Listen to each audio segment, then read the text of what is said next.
Hi, this is Pastor Heather from Berkeley Hills Lutheran Church. I come to you with a brief message for today.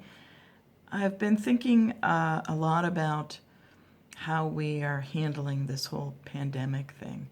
And I heard some interesting information today about it that I wanted to share with you and reflect on a little bit. So on Good Morning America today, there was an interview with Ben Sherwood. He wrote a book about 10 years ago called The Survivors Club, and he's recently written a new edition of that, a pandemic edition of The Survivors Club. And it's about overcoming adversity. It's about survival in the midst of disasters. He has had an opportunity to interview survivors of all sorts of kinds of crises and disasters. Someone who was left on Mount Everest to die, people who've had stage 4 cancer again and again and again, and they survive, people who came out of the towers on 9/11, people who have survived economic crisis, airplane crashes, all sorts of kinds of survivors. And when asked what the maybe number one factor is that contributes to one's survival, the answer was faith, the power of faith to get through incredible ties regarding faith and one's ability to survive in the midst of disaster and calamity. Very interesting, I thought. And then he went on to say that this faith is this powerful force that multiplies a person's strength in adversity. Isn't that interesting? Faith as a force that multiplies your strength in adversity. And he talks about this includes this faith, and its definition includes your trust in the divine, in divinity, higher power, God, whatever you want to call it, but trusting something greater than yourself that we would name as divinity, God. But also trust in humanity. Faith is trusting God and trusting in humanity, trusting each other that we're going to get through together. So he described it as a chain of trust, and I love that, right? The chain, the linking together of people and trusting that we're going to get through this together. So you trust your neighbor, you trust your barber, your dentist, the local restaurant.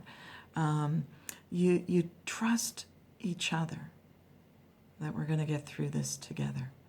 That's the power of faith. That's that multiplying force, the strength. Our strength comes from God, and it comes from each other, and it comes from trust.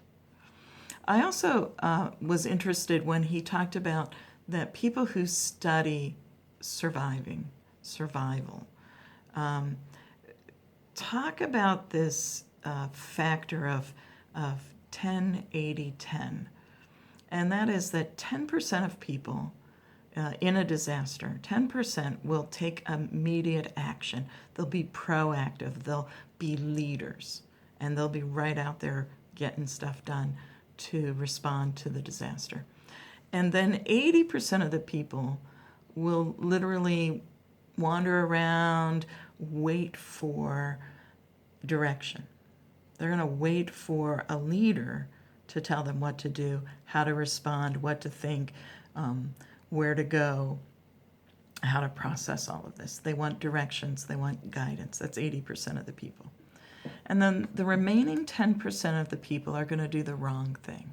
They're going to do negative things. They're going to do counterproductive things.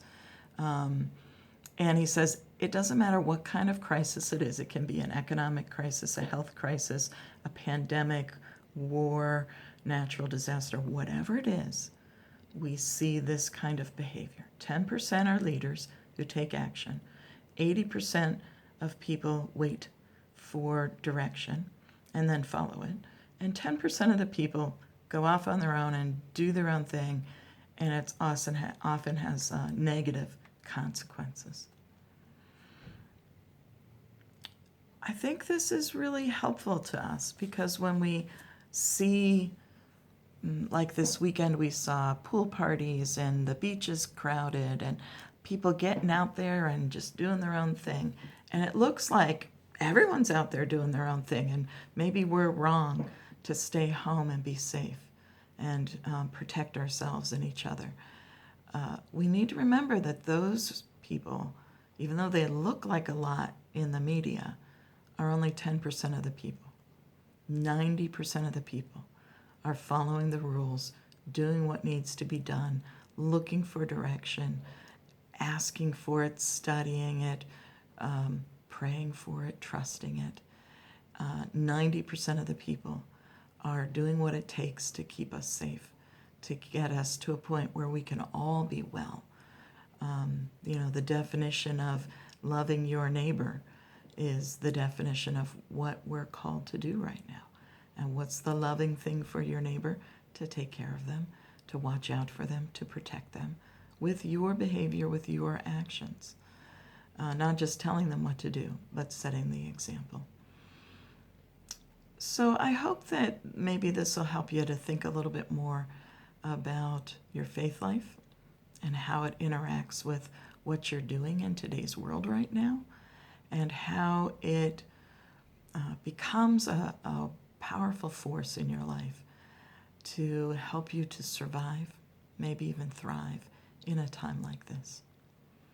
May God bless you and fill you with this amazing faith that you can trust God and that you can trust the chain of humanity that holds us together and brings us through. Thank you. Amen.